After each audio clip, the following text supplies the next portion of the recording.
very excited to introduce our guest tonight. Cory's joined Gen Cole in 2000 as a partner with a strong succession plan in mind. In 2013, Cory took over as the president of Gen Cole, during which time they outgrew their location in Stony Plain and have moved into a fantastic new building, really just an incredible place in the Atchison Business Park. So here to discuss the power of vision, business planning, and innovation, the president of Gen Cole, Cory Jodoin.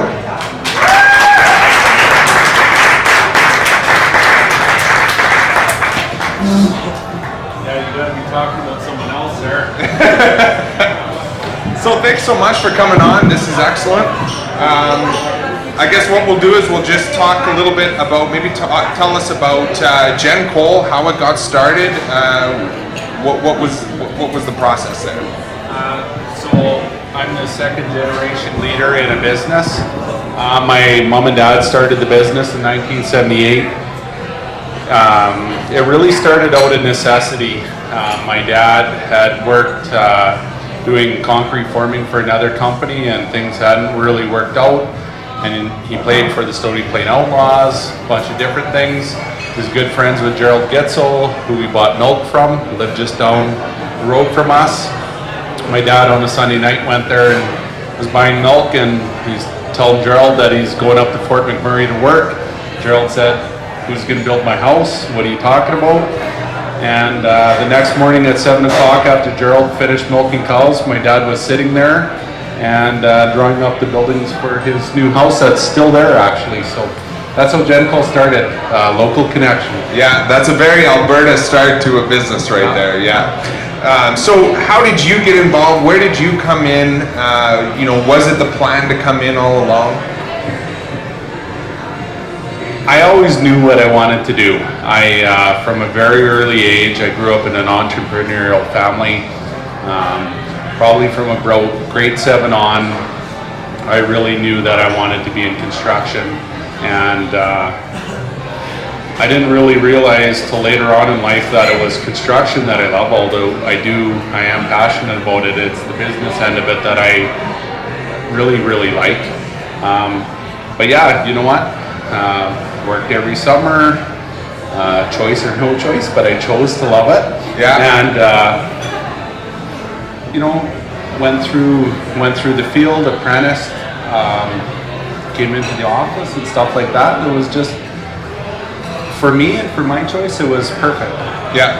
So now your dad, what was the process? You started with one house. Where did it go from there? How about before you came in? What was the process there? How did your dad get things rolling? I would probably say, like any other business, it was tough. Yeah. I'll speak for my dad here.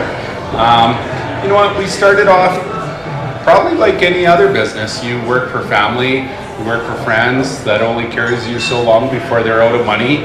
Then you got to figure out how to really make money off of people other than family and friends.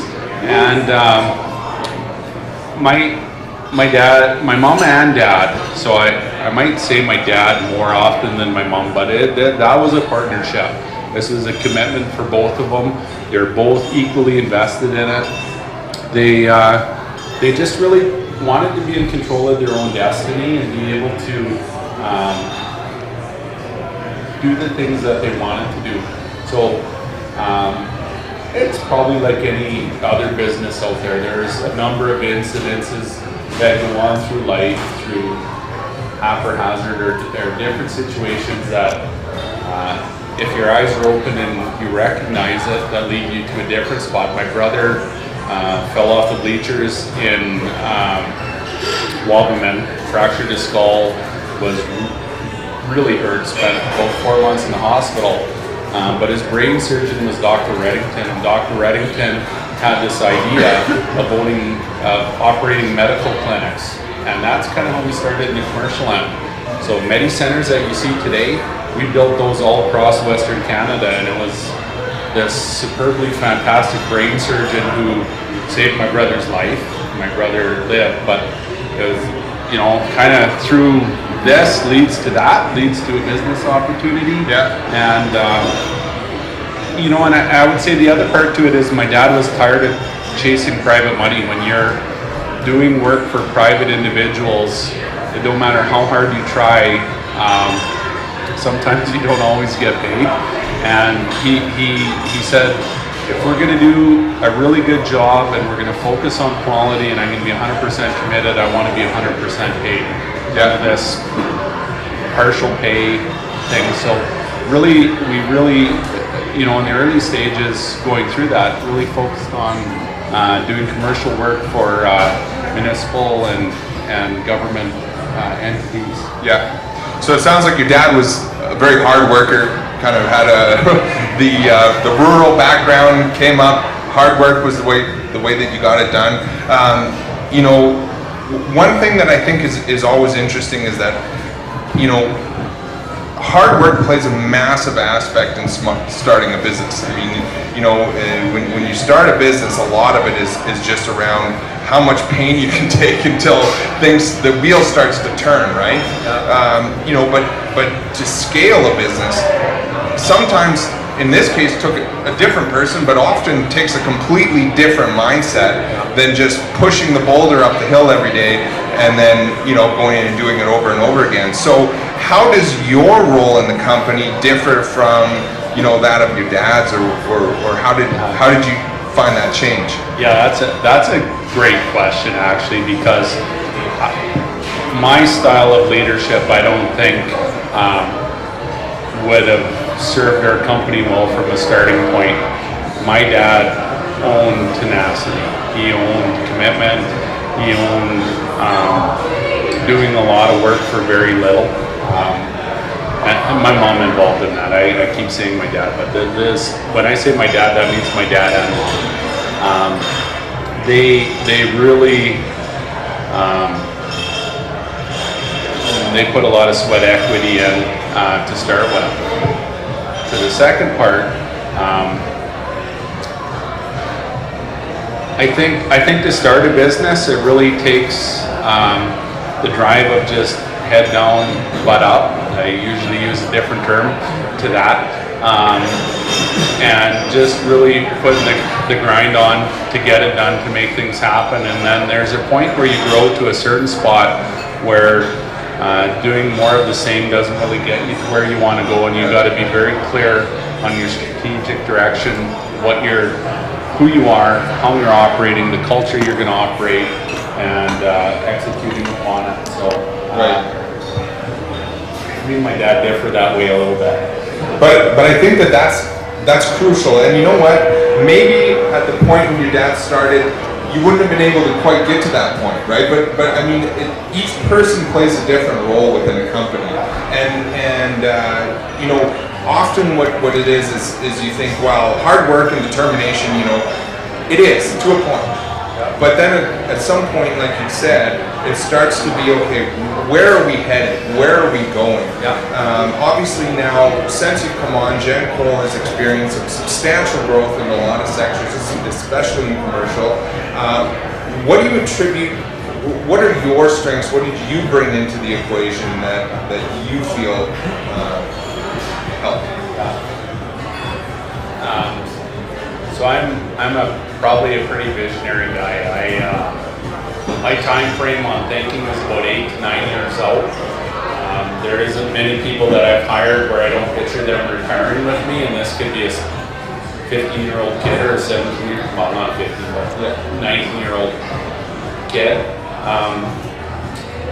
My strength on where I'm at from a leader within our company is I absolutely have set out where we're going to be in 20 years. I can tell you exactly what my retirement party looks like. When I say exactly what it looks like, I can tell you exactly what it looks like. And I start with the end in mind, and so I know what I want to do, and then I back it up from there, and I set some goals and some milestones towards that. I'm looking to be able to achieve it because, you know,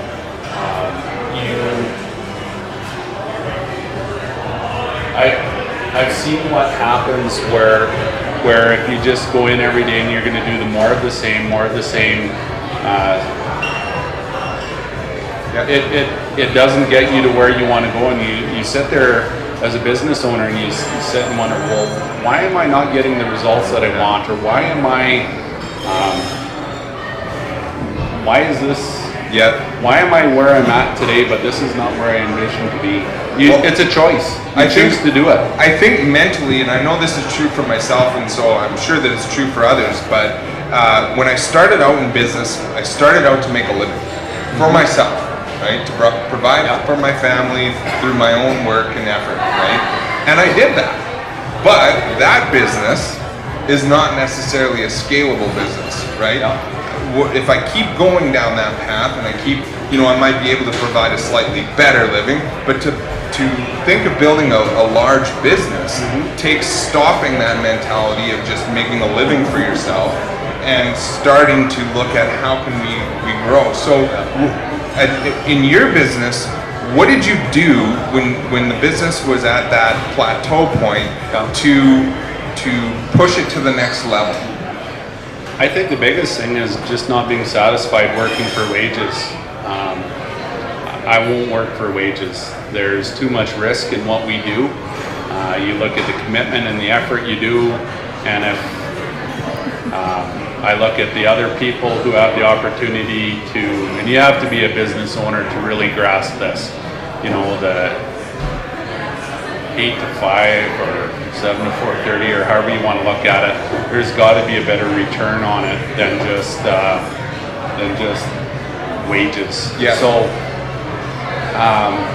you kind of lost me there on the question. That was kind of what was going through my mind. But why do that? Well, I think that you put a lot of effort into the vision of the company. Yeah. Right. Where what I'm talking about is we put a lot of effort into growing a wage or a living for yourself, right? Yeah. But you've stepped in and said, okay, we're going to put a lot of effort into where we're going, not necessarily pushing this boulder every single day. How did you develop that vision, and maybe even explain what that vision is? Yeah, so I think when I took over the company in 2000, so coming through the business, and we executed our succession plan flawlessly, and I remember the feeling of coming in and the succession where it's like, hey, here you go, you're going to go run the company and I'm going to do this, and I remember sitting there and feeling, what's if the people don't want to follow me to where I'm going? What's if what I want to do isn't in alignment with my people, because without my people I'm not going to get there. And so what we did is I really sat down, and I don't know if I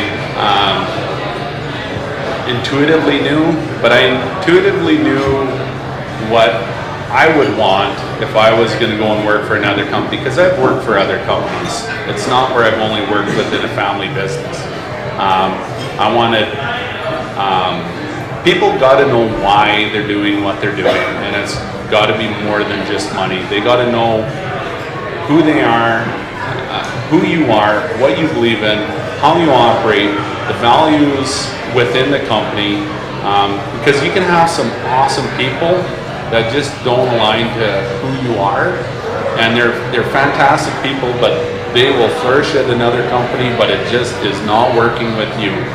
And I wanted to surround myself with a group of people and lead a company where we got it, where there was no cooler talk, there was no back talk, there was no, well, we should do this or that, and just a very clear set of values that are non-negotiable. That's what gets you in the door, it's what gets you out the door, and from that, an end goal of what we're working towards. So if you don't believe in this and you don't aspire to do this, you might be a great person, but you do not belong in this company, because you will not focus on that and you don't believe in that. So we sat down. It took over a year. I took 7 of the core people within our business who bled blue and orange, so that's our corporate colors. We read books, we studied, we brought in a facilitator, we spent a pile of money, but more importantly, we spent a pile of time, and it was probably one of the most rewarding things I've ever done as an owner, because when we came out of that, we had a clear direction, we had clear 5-year milestones, we had clear values, we knew why we were doing what we were doing, we knew how we were going to operate, and not only did the 7 of us know, everybody in our company knew. And I'm going to say within the next year and a half, there were some people who left, and there were some people who came, but who we have today, I got an email from a principal of a school on one of our laborers on a job site, and it was exactly lined up to the core values of who we are as a company. And it was just, hey, I hope you recognize how awesome this guy is. They're making our life better on this job site. So it's, when you don't have to focus on people issues and where you're going, it's so easy to deal on the business issues. And you're completely right, but I almost think you undersell how much you stick to the plan when you're doing the, like you and I've been to your location, so you've outlined the vision and the values of the company, and that's not just, okay, this is how we're going to operate in our sales department. This isn't, okay, this is just how we're going to run our accounting.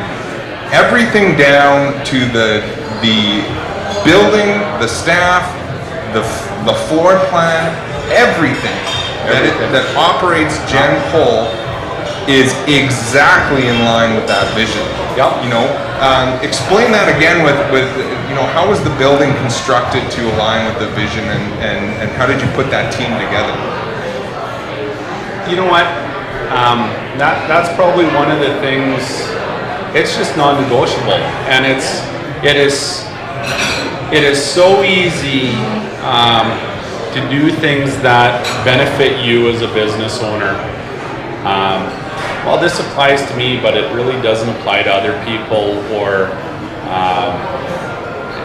it boils down to what's right, not who's right, and it's a matter to the who, period. You're right. There is not one aspect of anything that we do, and that goes from picking a job we want to pursue and the reason we're pursuing it, to who we're hiring, to who we partner with, to the reasons we have a celebration in our office, to how our office is laid out and how we function as a group culturally, to I spend probably 50% of my time on culture, and that sounds funny, but it is purely how every single decision within our company is going to affect the culture. And a lot of companies, it's wallpaper on the wall. But those are the things that you can have less skill, but if you can propel the culture, you can propel people. And you know, one of the best little lines, or however you want to wordings that I heard was a formula, and it was math driven, and it said success equals purpose times talent to the exponent of culture. If you have a very clear purpose and you have awesomely talented people and you have the right culture, there's nothing you can't accomplish. And I think I think it's so valuable to think like that, because so many of us, you know, you'll put together your vision statement. Maybe that's just in your business plan, you know, if somebody does your business plans for you, or you go somewhere to get it done, and then you take it into the bank and you say, okay, yeah, this is my vision statement, blah, blah, blah. But you've said this is the vision statement, and we're going to build the company around that vision statement. And that takes so much stress off the staff, because they know exactly what they have to do every day. They know exactly what they're shooting for. It takes pressure off of you, because you know exactly what the company does at the end of the day, and you don't pursue work that doesn't fit with that vision. And I just really want to get that across to newer business owners, that this is what you have to be looking at if you want to grow. You have to know what that means. Not necessarily just, I want to be a large company, I want to make a bunch of money. Have a set vision in your, and you know, maybe a little bit of a worldview for me, but it's no different than Simon Sinek talked about it. And you know, profit is a byproduct. You know, I look at our business. So we build buildings. most of you have probably been through a construction experience in your life. How many of you sit back and know someone who's going through construction and say, oh, you are one lucky guy, that is going to be an awesome experience. You're going to have the time of your life. Or your kids are going through a school renovation. Oh man, they're going to be better when they come out of this than if they weren't in construction. Yeah. If we focus on the right things, and so for us, our 20-year BHAG, our long-term goal is to deliver the unrivaled project experience. And what that really means is it's not about GenCall. It's not about us making more money. It's about us focusing on everybody who touches that building being an awesome experience. Because if you sit down and you focus about oxygen and temperature and kindling and spark and wood and whatever else, you're going to have fire. Fire will be a byproduct, fire being profit. But focus on the things that really matter to other people, because at the end of the day, owning a business really means you're serving someone else, because if someone isn't going to sit there and want to hire you, you really don't have a business.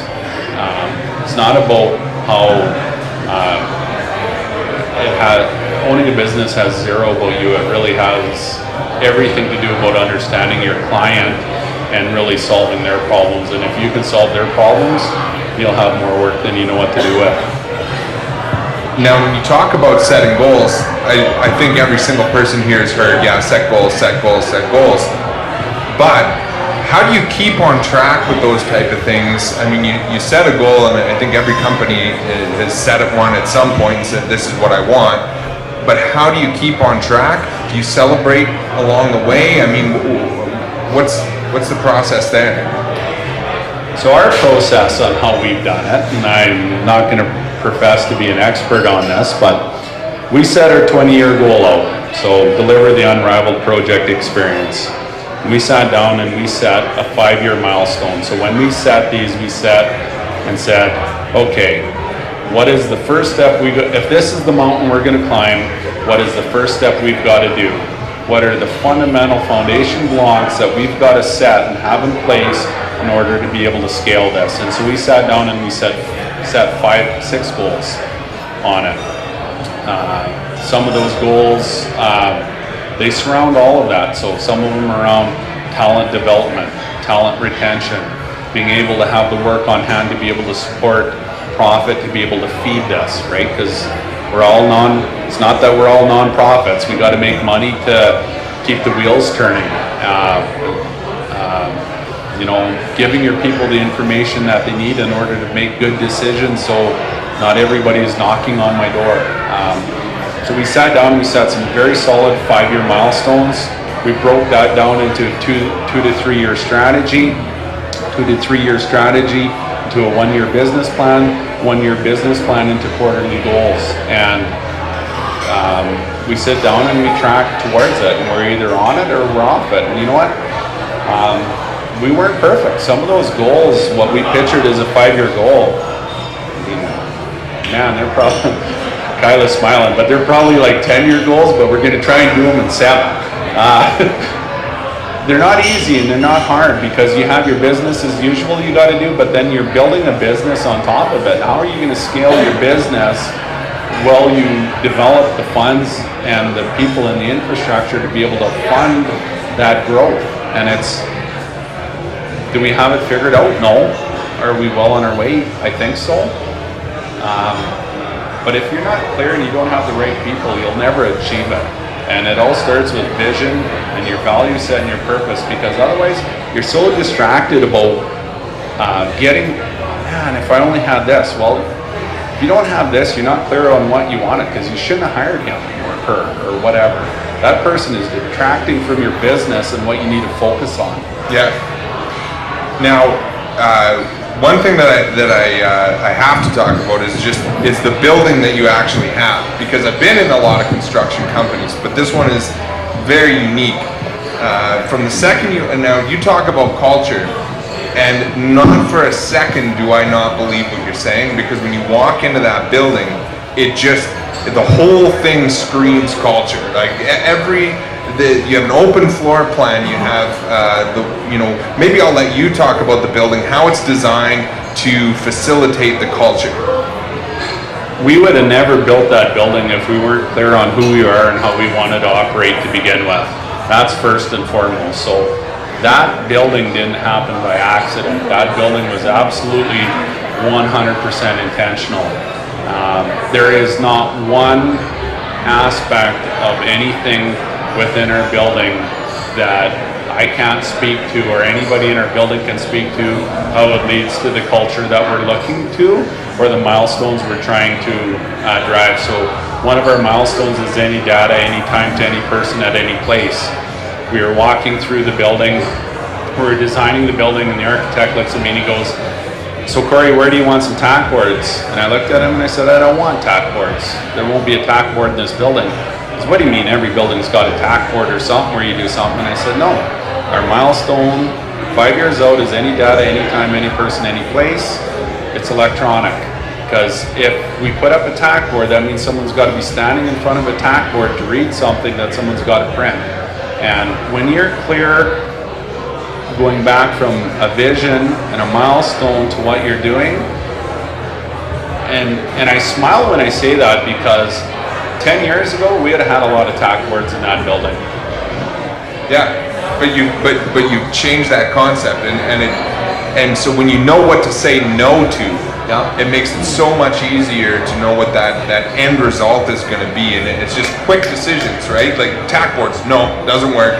And even in there, now you'd said to me that the walls can be moved around to facilitate different projects. So if you have I'm not professing to know anything, but you got the design team, you have this team, you have that team. They're all going to need to be communicating on a project. You can move everything around to facilitate that. Yeah. Well, construction is probably one of the laggers in innovation and really adapting to anything. And most offices are a conventional build where you say, okay, we're a collaborative office. We're all about collaboration. Yet it's solid frame offices with walls and doors, and nobody can talk to anybody else. And when you're clear on what collaboration means and you walk into another space, you can say it, but unless you live it, it's so blatant and so obvious. So we're just very intentional on what we wanted to do and how we wanted to operate. We knew that construction is going to change like every other industry, and we knew that we had to design a building that had to change too. That we were in Stony Plain. The only reason that we moved is we didn't have an ability to adapt. Our building was built very conventionally. It was static, and we renovated it 3 times and added on once within 10 years. And when we designed that was supposed to be my 25-year plan. We moved out, and I just said, we're going to build big enough.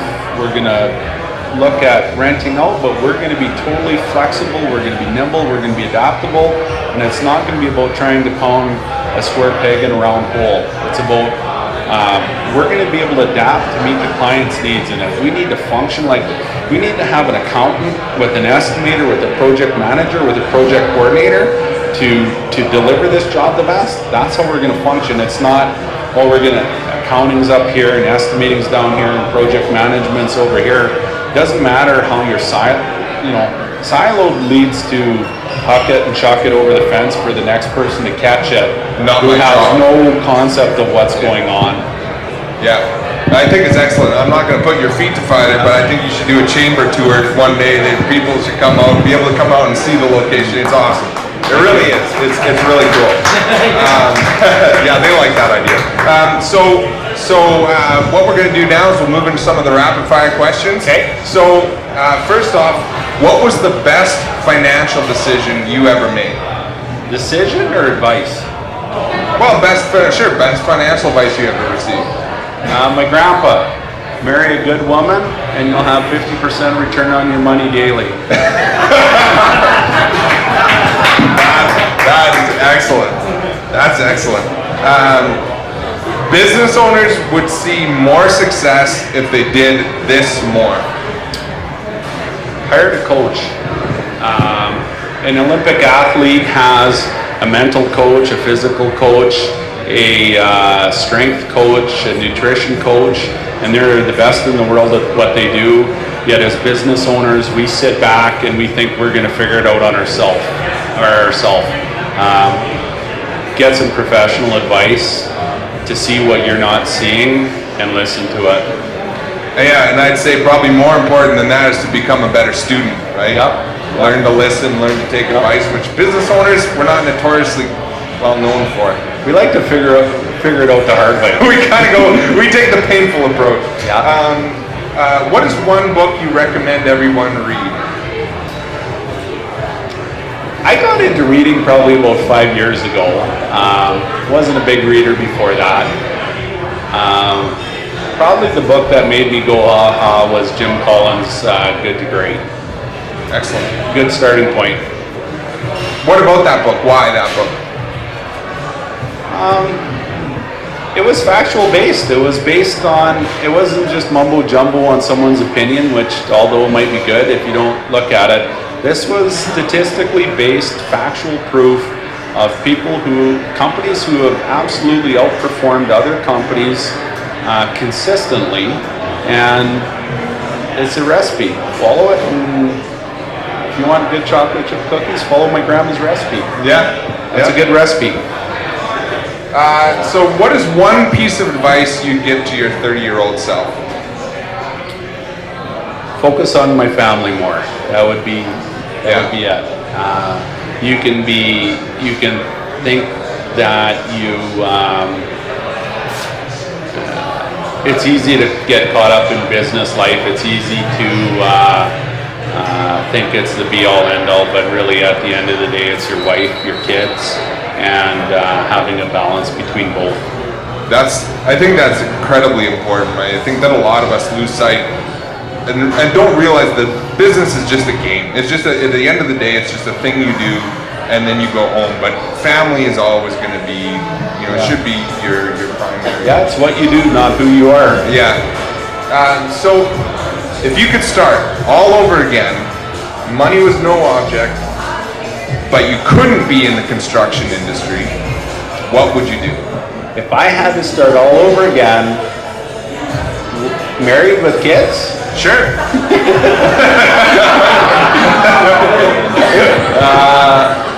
You're about to lose that 50% return. No. If I could do anything in life, not permanent, you know what, I'd love to go and be a salmon fishing guide for 3 months of the year, have a different person in my boat every day, and just listen to him yak about whatever and do that. Would I want to do that full time for the rest of my life? No, but I think that'd be pretty cool for about 3 months. Yeah, absolutely. A little bit of outfitting. Well, that's it. So thanks so much for coming out. I do want to end just, to summarize everything. I want people to go home and actually take some of these elements and put them to work in your business. So, when you go home, think about where you want to be in 20 years. Think about what your company, you want it to look like. Who do you want to be surrounded by? Who do you want around you? What does your future life look like? And start working backwards. When you do that, you'll be able to find the coach that fits that goal, right? So once you know where you want to be, find the coaches that'll help you get there, right? Start taking advice, start listening, because you don't know what you don't know, right? It's a choice. If you don't like where you're at, change it. Yeah. Total choice. And a lot of us think it's not. You're stuck with where you're at, and that there isn't an option, and you just got to keep doing what you're doing. But that's not. Hard work takes you so far. It's, branching out and being strategic that's going to take you to the next step. So take that home, work on that, and thanks so much for coming out. Thanks again, Cory. Excellent, and we'll see you next month with Rick Kaminsky.